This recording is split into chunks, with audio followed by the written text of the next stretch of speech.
Lawyer logic goes something like this. There must be ghosts, because nobody can prove they don't exist.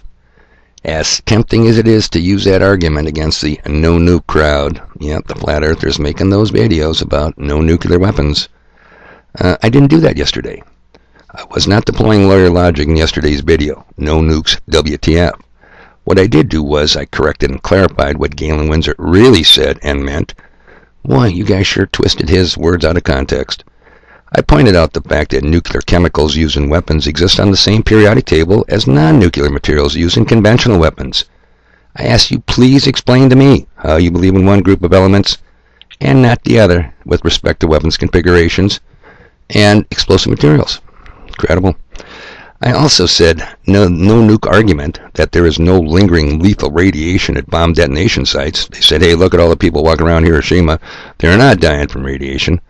This argument does not prove nukes don't exist. It proves someone has been lying about radiation effects, and those liars have a serious agenda. I discussed yesterday what that agenda is. True and correct picture. Now, the picture at the beginning of this video shows Robert Oppenheimer, the alleged father of the atomic bomb, and General Leslie Groves at the Trinity test site in New Mexico, where on July 16, 1945, the first atomic bomb was tested. And let me point out, people, this picture was taken soon after the detonation. So much for lingering deadly radiation that renders an area uninhabitable for years, decades, centuries. You know, whatever your favorite lab coat wearing priest, health physicist, epidemiologist cares to tell you and you believe. Stay with me now, because I'm just getting started. It is, after all, Tuesday, 2nd of March, 2021. Or so they would have us believe. Alright, also in yesterday's video, I also gave the real reason for the nuclear scare scams. Control people, keeping the slaves enslaved and energy dependent upon the power cartels. Yep, think about it. There is an equation here. Energy, lots of it, marketed very cheaply, would allow people to be very productive, creating wealth, and wealthy people are freedom-loving people that do not like being controlled, regulated, told what to do by the big club. You know, the big club that we ain't in? Yeah, that handful of assholes. So today, I will pose a new question for you. A new question for your consideration. If nuclear weapons were used, how would you know? Now, I ain't talking about a 15-kiloton little boy, the Hiroshima bomb. I'm not talking about a 21-kiloton fat man, the Nagasaki plutonium bomb. Or am I talking about today's B-83, the 1.2 megaton device, 80 times more powerful than the little boy? No, people, those are strategic nuclear weapons. By the way, you know what's meant by 15 kiloton or 21 kiloton weapon? And here we go. I mentioned it yesterday, people. Equivalency. Nuclear weapons are rated to equivalent tons of TNT. So when you see films of sailors loading barges with cases of conventional explosives to mass detonate, understand they are creating a reference point, if you will. A measurement, if you will. A yardstick, if you will. Hey, this barge with all these tons of cases of TNT did about the same damage as that little device laying over there on the beach. Get it? Got it? Good. Now, when I ask, how would you know if a nuke was used? I'm talking about the 1 kiloton devices or less. You know, like the 1960s SATM, Special Atomic Demolition Munitions. Google it, people. I'm talking about artillery shells that have been deployed since the late 1950s. It's quite a while ago. I think nuclear weapons and their miniaturization have come a long way since the 1950s. Geez, man, what do you think? Okay. And do you really believe the military doesn't use these things? Again, how would you know if they did?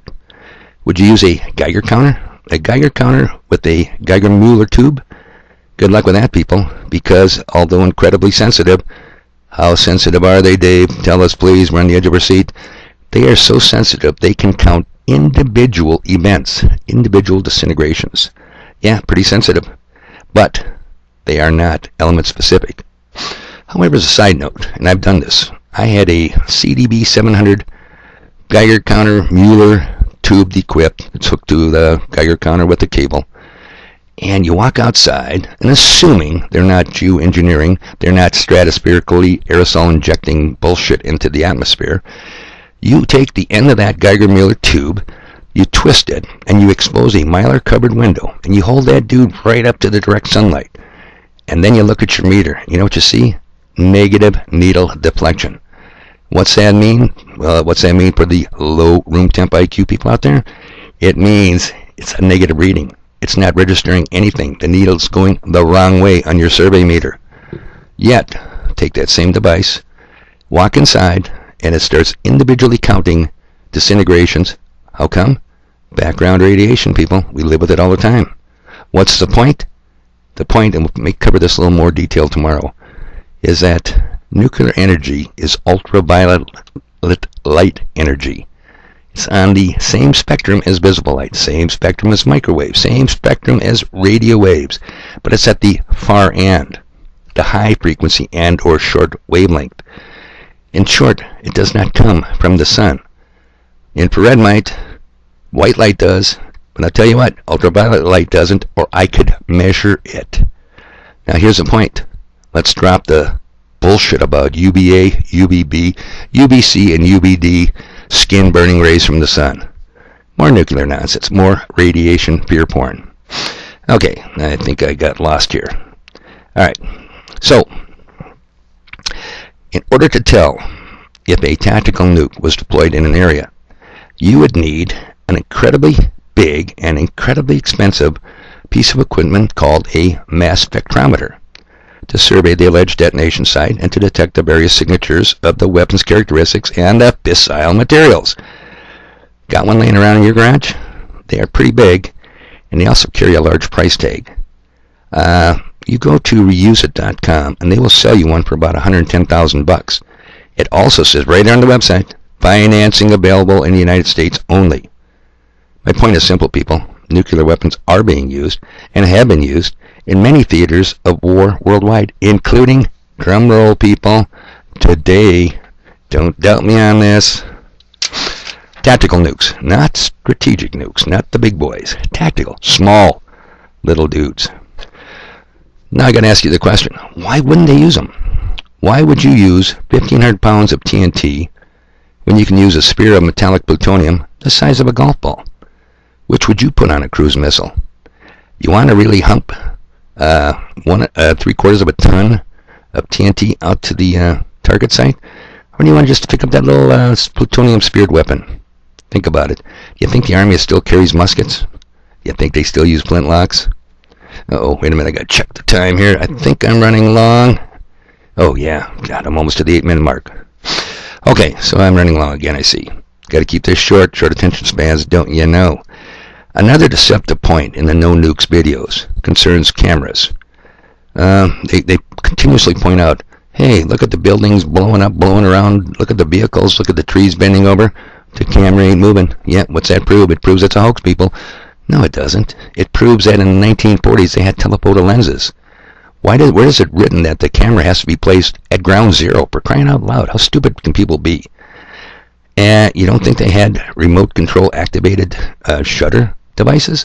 You think they had to have cameraman Joe standing out there and say, hey Joe, pan left, pan right, you know, we got to get this. You only got one shot at because you're going to die real soon. Ridiculous, people.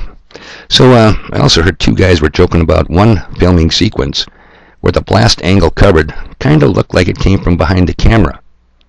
So what? Apparently these two never trap shot. You ever go out to a trap range? You know where you stand behind a little fortified bunker that releases the clay pigeons? One left, one right, one down the middle? They haven't.